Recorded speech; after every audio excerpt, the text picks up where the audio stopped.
This Old Pinball video podcast on game room equipment, including recent pinball machines, classic driving games, baseball games, skee-ball machines, classic gun games, classic pinball machines, bowling machines, hockey games, and coin-operated video games. Today's episode, the evolution of the pinball machine. TOPcast host is Shaggy of This Old Pinball's DVD videos. In this video podcast, we hope to offer entry-level information on the variety of game room equipment to outfit your basement to make it your home game room of your dreams.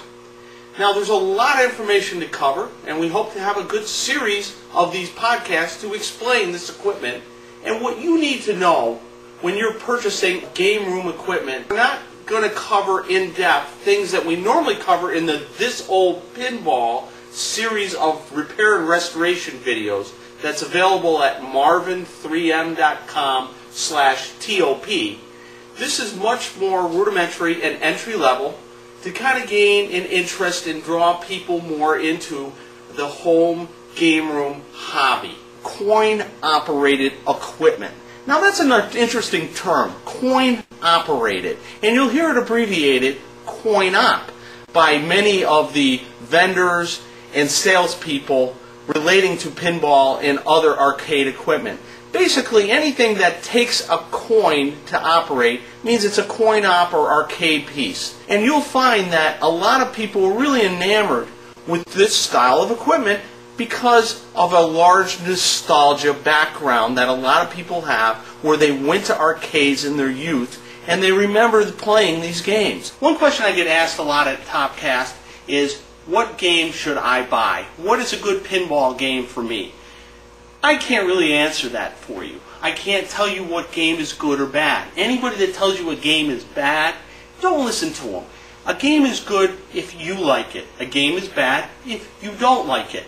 That's the single scenario that you need to worry about in determining whether a game is good or bad. If it's fun for you, if it holds your attention, and if you like it. When buying a game, a lot of people operate in a nostalgia mode, and they want a particular game that they remember playing when they were a kid. I'm not saying that's a good or bad thing, but I am saying perceptions change with time, and the way you remember a game from childhood may not hold water today.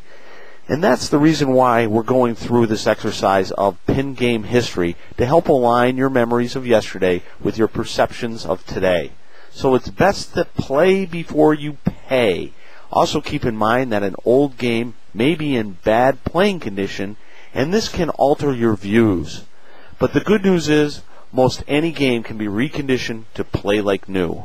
In this episode, I'd like to show you the evolution of the pinball game, from the 1950s wood rail up to current solid-state technology. Now we're going to explain a bunch of terminology that's used to describe these games, something that you should know, especially if you're new to the hobby and you don't really know all the terms and terminologies and the eras of games and features that came out and when they appeared in the pinball evolutionary timeline.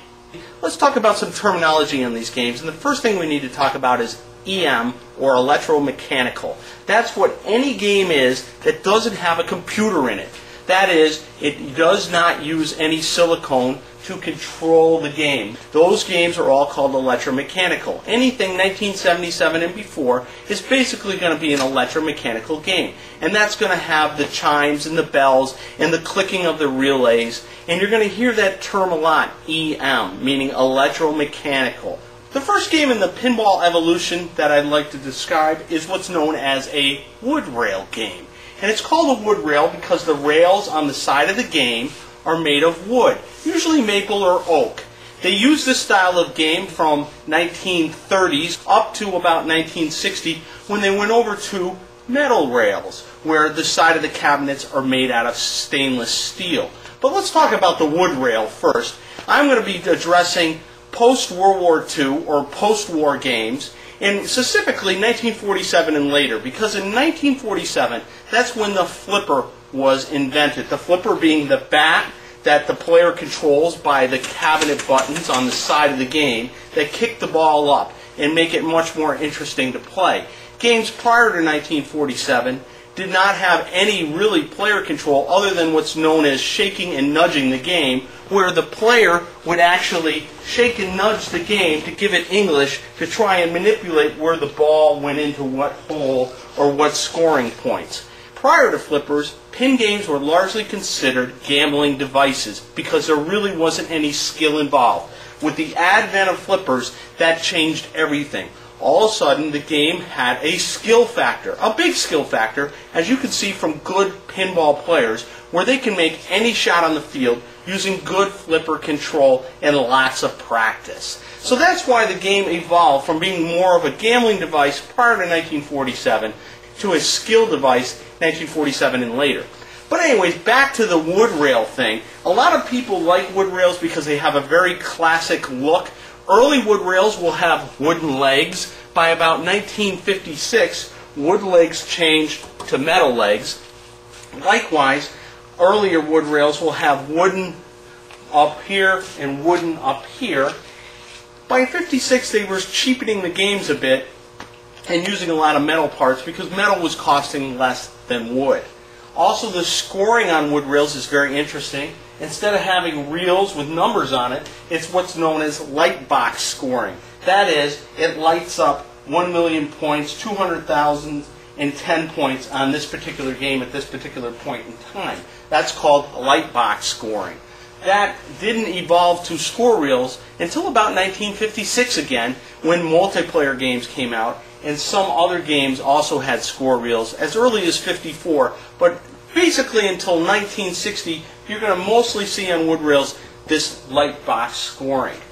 Another thing that's very interesting on wood rails is this is a single player game. That is, only one player can play at a time. This is a 5-ball game, so that means one player goes up, starts their game, plays 5 balls. If another player wants to play, the first player has to complete his game before the second player can start. That's the attributes of a single player game.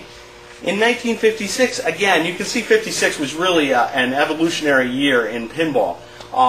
They came up with something called multiplayer games. The first 4-player game came out.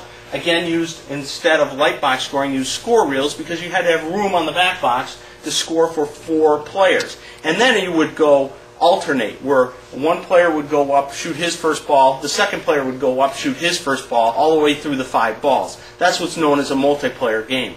Now, generally speaking, multiplayer games from this era, from the 50s and 60s that is, are less challenging than single-player games because the mechanisms inside required to deal with multiple players made them have to compact the game in features so that multiplayer games from the 50s and 60s generally don't have as many fun play features as a single-player game will have. So you see a lot of people look for single-player games. At first glance, it may appear that single-player games are not as good as multiplayer games, but to someone like me personally, I much rather have a single-player game than a multiplayer game, almost in all cases.